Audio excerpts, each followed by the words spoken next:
Welcome to our deep dive today. We're going to be exploring how crowdsourcing is shaking up the world of finance. This is a really fascinating topic. It is, and we're using this really great case study from IdeaScale. Oh, yeah, I've seen that one. Yeah, I think you'll find it pretty insightful. Okay, so imagine instead of calling up your, financial advisor when you need some advice, Right. you just ask the internet. Mm. Sounds a little crazy, right? Yeah, a little bit. But that's kind of what's happening, and we're going to explore why and exactly how that all works. Yeah, looking forward to it. So we're going to uncover how this shift in trust away from traditional financial institutions even happened. Right. We'll see how online communities are filling that gap Okay, and ultimately what this means for you and your money. sounds good. Okay, so think back to 2008, the financial crisis. Oh, yeah, A lot of families hit really hard. absolutely. Savings wiped out homes, foreclosed on. It really left a mark, especially on millennials and Gen X. Our case study even points out that many in those generations saw their parents really struggling, Yeah, and they started to question those traditional financial experts. yeah, I can definitely see that. Like, did they really have their best interests in mind? Right. Right. And at the same time, you had this rise of online financial tools. It's interesting how that all coincided, right? Yeah. So suddenly you have tools like Mint.com, E-Trade, Right. giving people more control over their finances. Yeah. It was this DIY approach that really took off, especially with that skepticism toward institutions growing. Yeah, like forget the experts. I'm just going to do it myself. Exactly. So it really set the stage for financial crowdsourcing to take root. Yeah, for sure. And it's like people said, you know what? Forget the experts. I'm just going to ask my friends. Right. But where do you find your friends these days? Online.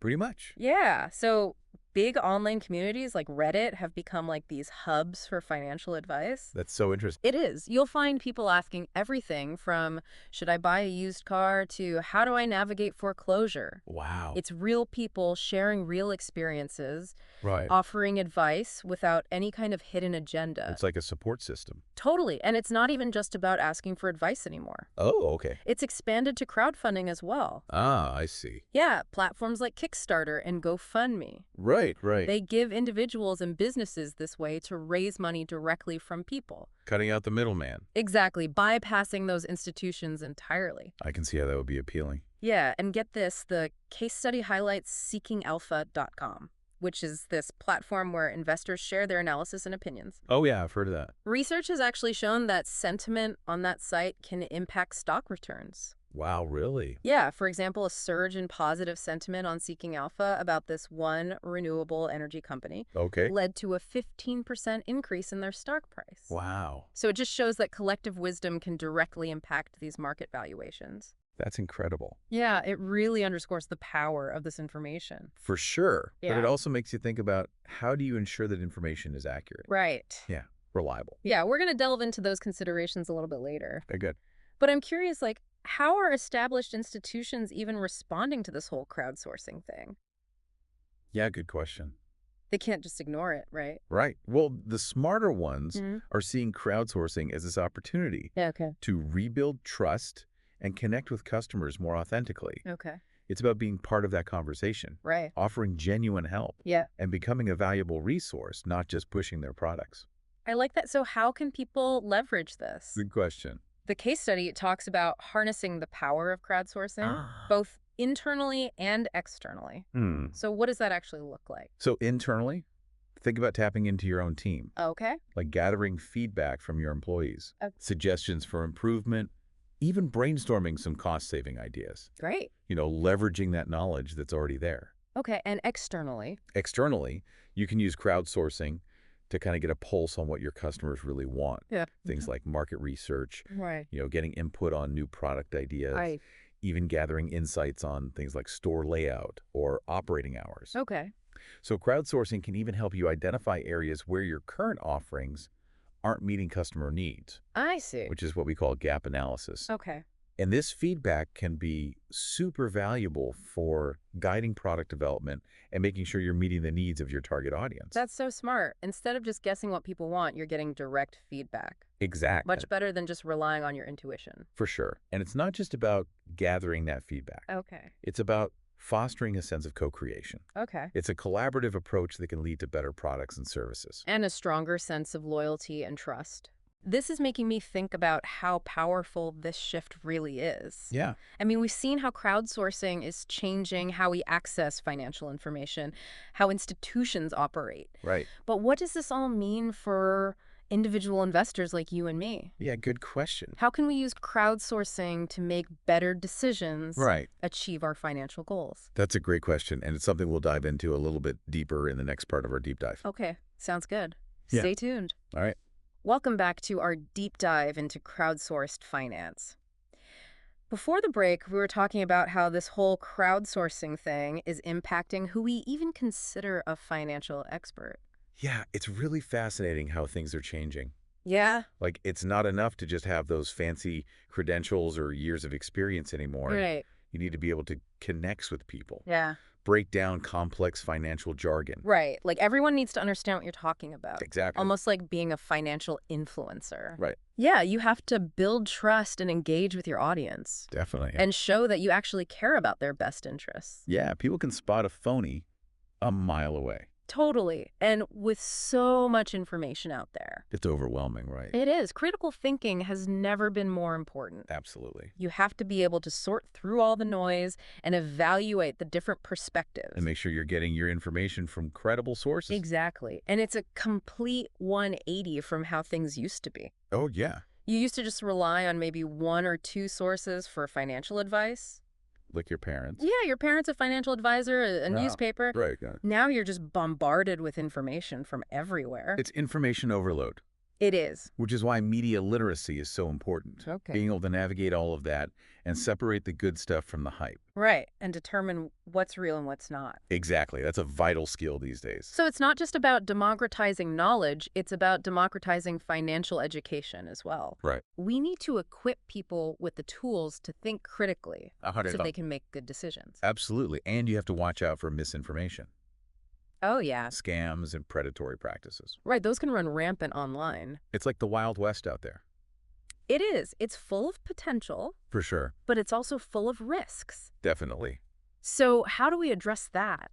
Well, promoting financial literacy is key. Okay. We need to encourage healthy skepticism, Right. help people make informed choices. Based on solid information. Yes, solid research, reliable sources. Okay, so speaking of reliable sources, Yeah. let's go back to that IdeaScale case study. Okay. It suggests some really interesting ways that financial institutions can actually use crowdsourcing. Oh, interesting. Yeah, not just to connect with customers, Right. but to actually innovate and improve how they do things. That's a great point. Yeah, so they're viewing it as a way to improve instead of a threat. Exactly. So the case study specifically mentions a few things, like hosting internal contests to get employee suggestions, Okay. using crowdsourcing for market research, Right. and even tapping into the crowd for risk mitigation Makes sense. and gap analysis. It's like turning your customers and employees into this giant think tank. It is. Imagine all those different perspectives Sure, and big ideas. experiences, all Yeah. those ideas. It could help you identify blind spots, uncover needs that you didn't even know existed, Yeah, and develop solutions that are truly impactful. absolutely. It's so much better than just trying to guess what people want. Right. You're getting it straight from the source. Straight from the horse's mouth. Exactly, and you're involving them in the process. Exactly. It's fostering that co-creation, Right. which leads to better products and services And a stronger sense of loyalty. and trust. So it's inspiring to see how crowdsourcing is really changing things. Yeah. Not just in how we access information, but also how these institutions operate Right. and how they interact with their customers. But for those of us who aren't running big financial institutions, Yeah. what does this mean for our own personal finances? That's the big question, right? It is. How can we use crowdsourcing to make smarter financial decisions? And achieve our goals. Exactly. Well, the first step is recognizing that we don't have to do it all alone.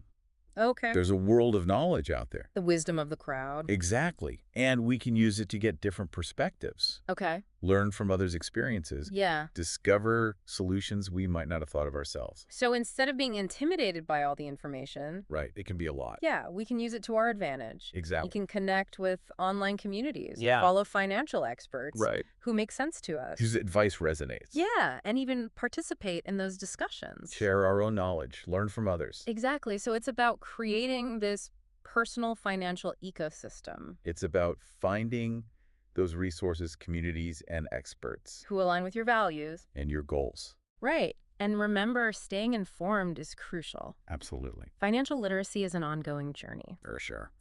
So, as we're wrapping up this part of our deep dive, I have a challenge for you. Okay, I'm listening. Think about one area of your personal finances where crowdsourcing could really help you. I like that. Maybe it's researching investments, Okay. getting advice on managing debt, Right. or even finding creative ways to save money. That's a great challenge. It is, so take that first step. Tap into that collective wisdom. Join an online community, follow an expert. Even just ask a question on social media. You might be surprised at what you find. Yeah, you never know who might have the answer you're looking for. Exactly. All right, we'll be back after a quick break to explore the exciting world of decentralized finance. Can't wait. Welcome back. So we've talked a lot about crowdsourcing in finance. Yeah, definitely a lot to unpack there. There is. We talked about the shift in trust away from traditional institutions to things like online communities and stuff. Right. And practical tips for leveraging all of that Exactly. in your own life. But now, what's next? We are going to dive into something even more cutting edge. Ooh, I like cutting edge. Yeah, it's decentralized finance, or as the cool kids call it, DeFi.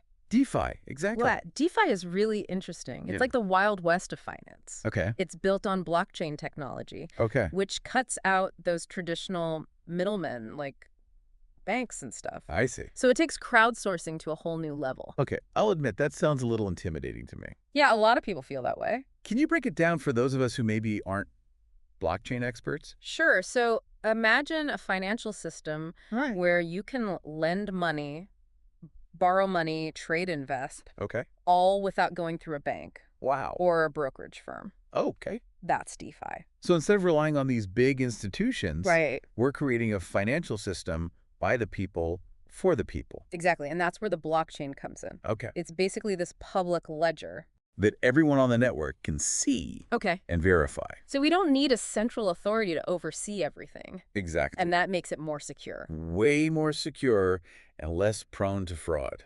Okay, so let's say I want to lend some of my savings and own interest. Okay. Could I use a DeFi platform instead of going to a bank Exactly. You could connect directly with borrowers.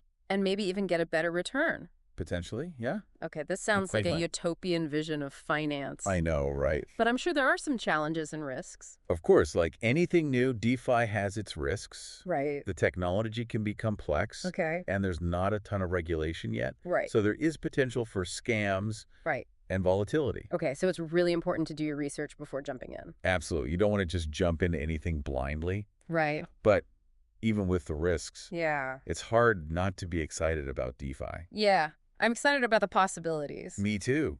DeFi has this potential to disrupt traditional finance Okay. in a big way. It could really change things. Imagine a world where anyone Okay. can access these financial services, Yeah. no matter where they live or their background. Right. Services that are affordable, secure. Transparent. Yes, exactly. Game changer. It really is. Levels the playing field. Gives everyone a chance to participate. It's pretty amazing. And the innovation in this space is incredible. Yeah, there's always something new popping up. All the time. New platforms, applications. It's definitely something to watch. For sure. Even if you're not ready to dive headfirst into DeFi, Right. it's important to understand what's happening. Yeah, because it's the future of finance. Yeah. It could be how we think about money going forward. Exactly.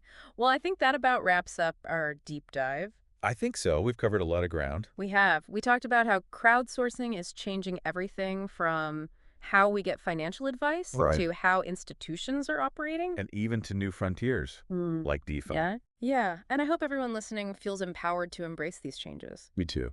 So whether you're looking for advice, exploring investments, or even just trying to understand how the financial world is evolving, Remember. you have the power to be a part of it. Absolutely. So thank you for joining us on this deep dive into the world of crowdsourced finance. It's been a pleasure. And until next time, stay curious and keep exploring. Yeah,